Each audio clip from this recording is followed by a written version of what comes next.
नमस्कार, मैं हूं श्वेता। उत्तर प्रदेश की खबरों में आपका स्वागत है। आज है 3 फरवरी, दिन मंगलवार। खबरों की ओर बढ़ने से पहले एक महत्वपूर्ण बात।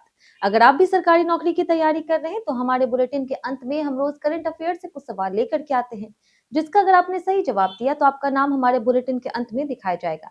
चलिए अब एक नजर डालते हैं आज की सुर्खियों पर। लखनऊ के 4500 नए स्वयं सहायता समूहों को मिलेगा सी मार्ट का लाभ। यूपी में सड़क निर्माण में नई टेक्निक से ओवरलोडिंग पर लगेगी लगाम।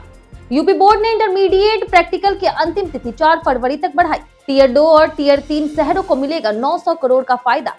4 फरवरी को होगा भारत और अफगानिस्तान के बीच सेमीफाइनल। चलिए अब एक नजर डालते हैं आज की 25 बड़ी खबरों की ओर। रेलवे के ग्रुप डी में 2 मार्च तक करे ऑनलाइन आवेदन। आरआरबी ने ग्रुप डी यानी कि लेवल 1 भर्ती 2026 के लिए ऑनलाइन आवेदन प्रक्रिया शुरू कर दी है।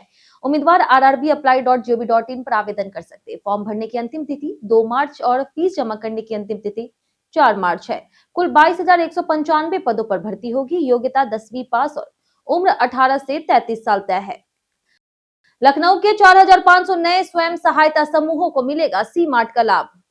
लखनऊ में 4,500 नए स्वयं सहायता समूहों को सी मार्ट योजना का लाभ मिलेगा। राष्ट्रीय ग्रामीण आजीविका मिशन के तहत पूरे मंडल में करीब 2 लाख समूहों का गठन किया जा रहा है।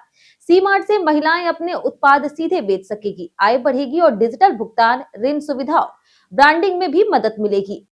यूपी में सड़क निर्माण में नई टेक्निक से ओवरलोडिंग पर लगेगी लगाम। मुख्यमंत्री योगी आदित्यनाथ की अध्यक्षता में हुई यूपी सड़क निधि प्रबंधन समिति की बैठक में निर्देश दिए गए कि सड़क निर्माण में नई टेक्निक अपनाई जाए और ओवरलोड ट्रक और डंपरों के संचालन पर पूरी तरह से रोक लगाई जाए। उन्होंने समयबद्ध, पारदर्शी और गुणवत्तापूर्ण निर्माण, सड़क सुरक्षा, स्वास्थ्य जांच और उच्च गुणवत्ता सुनिश्चित करने पर जोर दिया। यूपी में मतदाता सूची एसआईआर में आए 2.92 लाख नए आवेदन। उत्तर प्रदेश में मतदाता सूची के विशेष गहन पुनरीक्षण यानी कि एसआईआर के तहत 2.92 लाख नए आवेदन जमा हुए। इनमें से अधिकांश आम जनता के हैं। नाम काटने के लिए हजारों आवेदन। दावे और आपत्तियों की अंतिम तिथि 6 फरवरी है, लेकिन इससे बढ़ाने पर जल्द निर्णय लिया जा सकता है। यूपी में संपत्ति छिपाने पर 47,000 कर्मचारियों का वेतन रुका।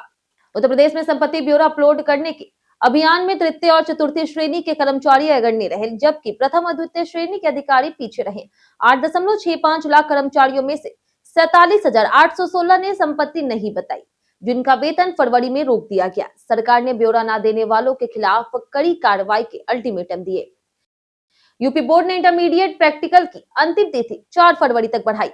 यूपी बोर्ड ने इंटरमीडिएट की प्रैक्टिकल परीक्षाओं की अंतिम तिथि 4 फरवरी 2026 तक बढ़ा दी है। यह छात्रों और स्कूलों के लिए राहत है, ताकि तकनीकी या फिर मौसम संबंधित समस्याओं के कारण परीक्षा ना चूके। बोर्ड ने सभी केंद्रों और परीक्षकों को निर्देश दिए हैं कि परीक्षाएं समय पर, शांतिपूर्ण और पारदर्शी तरीके से पूरी हो। यूपी में 2 मेगा लोन मेलों में वितरित होंगे 2.20 लाख करोड़ रुपए। उत्तर प्रदेश में मुख्यमंत्री योगी आदित्यनाथ ने 20 फरवरी और 16 मार्च को 2 मेगा लोन मेलों का आयोजन करने के निर्देश दिए। इन मेलों में 2.20 लाख करोड़ रुपए से अधिक के ऋण वितरित किए जाएंगे।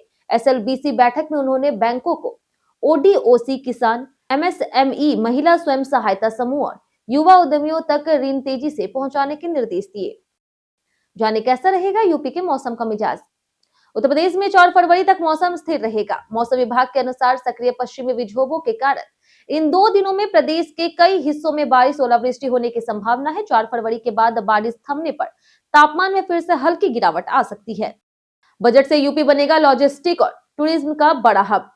सीएम योगी आदित्यनाथ ने कहा कि पीएम नरेंद्र मोदी का विजनरी बजट 2026-27 उत्तर प्रदेश के विकास को नई गति देगा।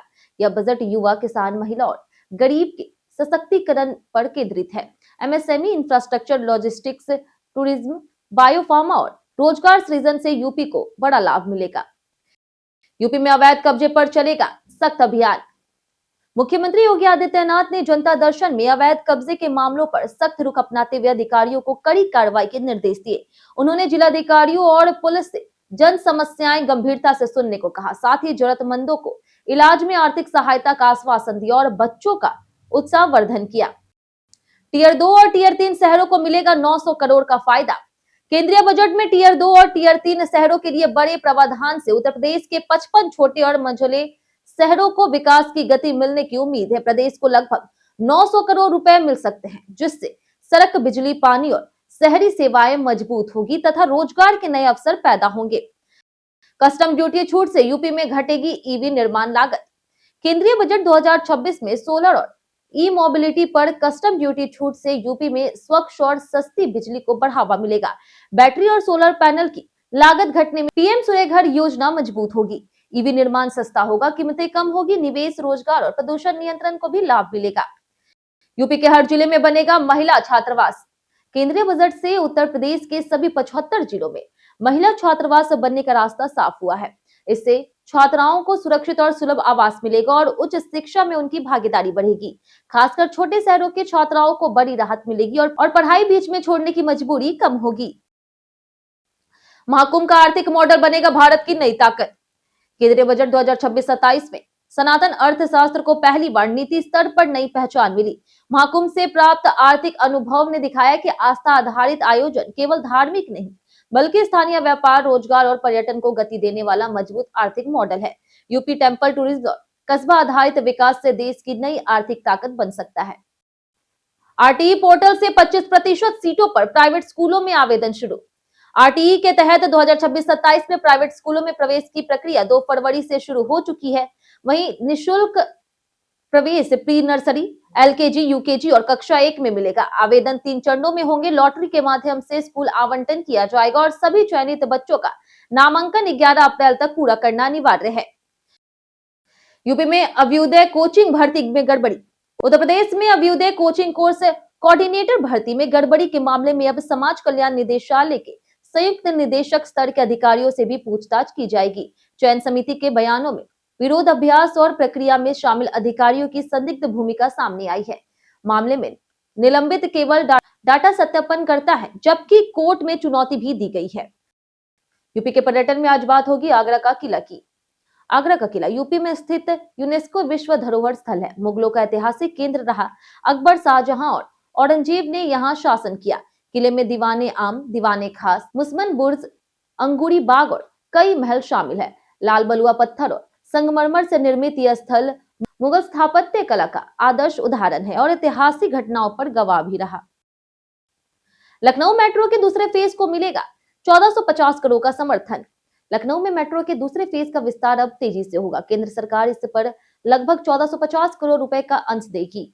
चारबाग से बसंत कुंज तक ईस्ट वेस्ट कॉरिडोर पर 11.16 किलोमीटर लंबा रूट बनेगा, जिसमें 12 स्टेशन होंगे।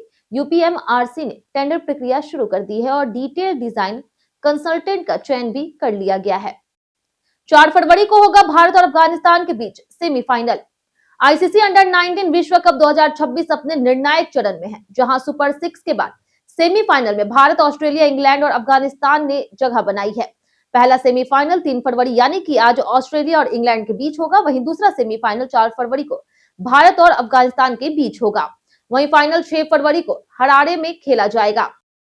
हाई स्पीड रेल और शिप रिपेयर सेंटर से वाराणसी को मिलेगी नई सौगातें। प्रधानमंत्री नरेंद्र मोदी की काशी को केंद्रीय बजट में कई सौगातें मिली। वाराणसी अब पूर्वोत्तर और मध्य भारत को जोड़ने वाला केंद्र बनेगा। हाई स्पीड रेल कॉरिडोर से यात्रा समय घटेगा और पर्यटन, हथकरघा उद्योग और जल परिवहन को नई गति मिलेगी। शिप रिपेयर सेंटर और सारनाथ विकास से रोजगार और सांस्कृतिक विरासत को भी बल मिलेगा।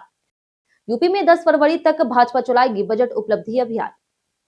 उत्तर प्रदेश में भाजपा 10 फरवरी तक बजट उपलब्धि अभियान चलाएगी। इस अभियान में मंत्री और विधायक अलग अलग क्षेत्रों में जाकर के आम जनता को बजट की प्रमुख उपलब्धियां, योजना बताएंगे और विकास कार्य भी बताएंगे। प्रेस कॉन्फ्रेंस, गोष्ठियां और जनसभाओं के माध्यम से रोजगार, शिक्षा, स्वास्थ्य, बुनियादी ढांचा और महिलाओं के लिए किए गए कदम जनता तक पहुंचाए जाएंगे।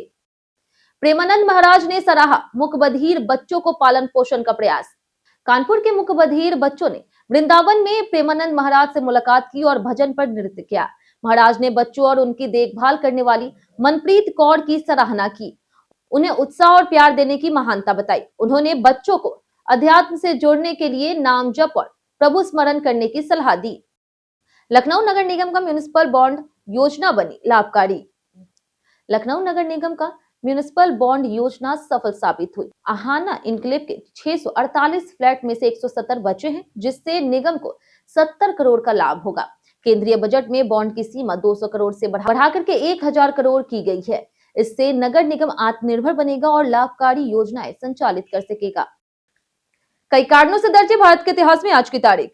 1816 में नामधारी संप्रदाय के संस्थापक राम सिंह का जन्म हुआ। 1909 में स्वतंत्रता सेनानी सुहासिनी गांगुली का जन्म हुआ। 1978 में महाकवि शंकर कुरूप और 1979 में चर्चित कथाकार राधा कृष्ण का निधन हुआ। 2000 में महान तबला वादक उस्ताद अल्लाह रखा खान का भी निधन हुआ। हम प्रतिदिन आपसे 5 ऐसे जरूरी सवाल उसके जवाब बताएंगे जो कि यूपीपीएससी जैसे अन्य प्रतियोगी परीक्षाओं में काम आएंगे। सवाल इतिहास, यूपी स्पेशल, विज्ञान, करंट अफेयर्स और भूगोल से रहेंगे। पूछे गए 5 सवाल में आपने कितना सही जवाब दिया ये हमें कमेंट करके जरूर बताएं। तो हमारा पहला सवाल है, उत्तर प्रदेश राज्य के उत्तर से दक्षिण के बीच की गई चौड़ाई कितनी है? ऑप्शन ए है 60 किलोमीटर, ऑप्शन बी है 120 किलोमीटर, ऑप्शन सी है 180 किलोमीटर या फिर ऑप्शन डी 240 किलोमीटर। इसका सही जवाब है ऑप्शन डी 240 किलोमीटर। हमारा दूसरा सवाल है कि मौर्य वंश ने उत्तर प्रदेश राज्य सहित संपूर्ण भारत पर कितने वर्षों तक शासन किया था? ऑप्शन ए 75 वर्षों तक, ऑप्शन बी है 100 वर्षों तक, ऑप्शन सी 125 वर्षों तक या फिर ऑप्शन डी 145 वर्षों तक। इसका सही जवाब है ऑप्शन डी 145 वर्षों तक। हमारा तीसरा सवाल है कि इनमें से कौन सा शासक अपनी राजधानी दिल्ली से आगरा और फतेहपुर सीकरी ले गया था? Option A Akbar, option B है शेरशाह सूरी, ऑप्शन सी है राणा सांगा या फिर ऑप्शन डी सिकंदर लोधी। इसका सही जवाब है ऑप्शन ए अकबर। हमारा चौथा सवाल है, मुगलकालीन इतिहासकार किस राज्य को हिंदुस्तान की संज्ञा देते हैं? Option A Punjab, option B है उत्तर प्रदेश, ऑप्शन सी है बंगाल या फिर ऑप्शन डी गुजरात। इसका सही जवाब है ऑप्शन बी उत्तर प्रदेश। हमारा आखिरी सवाल है कि इनमें से कौन विश्वविद्यालय का कुलाधिपति होता है?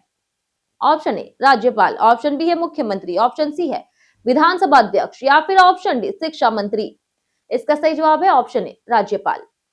बीते दिन बहुत से लोगों ने हमारे वीडियो को लाइक और कमेंट किया था। जिन्होंने हमारे वीडियो को लाइक और कमेंट किया उनके नाम है मोहम्मद सिद्दीकी, संजय राय, धीरज दुबे, अमित राय, स्वतंत्र कुमार, प्रभु पटेल, सुधीर वर्मा, उमेंद्र खुर्द, रमेश गुप्ता, सुशील मिश्रा, अमित राय, अमरीश दुबे, अमीर सिंह और फिरोज खान। इसी के साथ बढ़ते आज के सवाल की और आज का सवाल है, आपके क्षेत्र में मौसम का क्या हाल है? आप अपना जवाब हमें हमारे कमेंट सेक्शन में लिखकर जरूर बताएं। आज के लिए इतना ही। उत्तर प्रदेश की तमाम खबरों के साथ बने रहने के लिए देखते रहे डेली यूपी और साथ ही अगर आप यूट्यूब चैनल पर देखें तो चैनल को सब्सक्राइब कर दे। अगर आप फेसबुक पेज पर देख रहे हैं तो लाइक और फॉलो जरूर करें।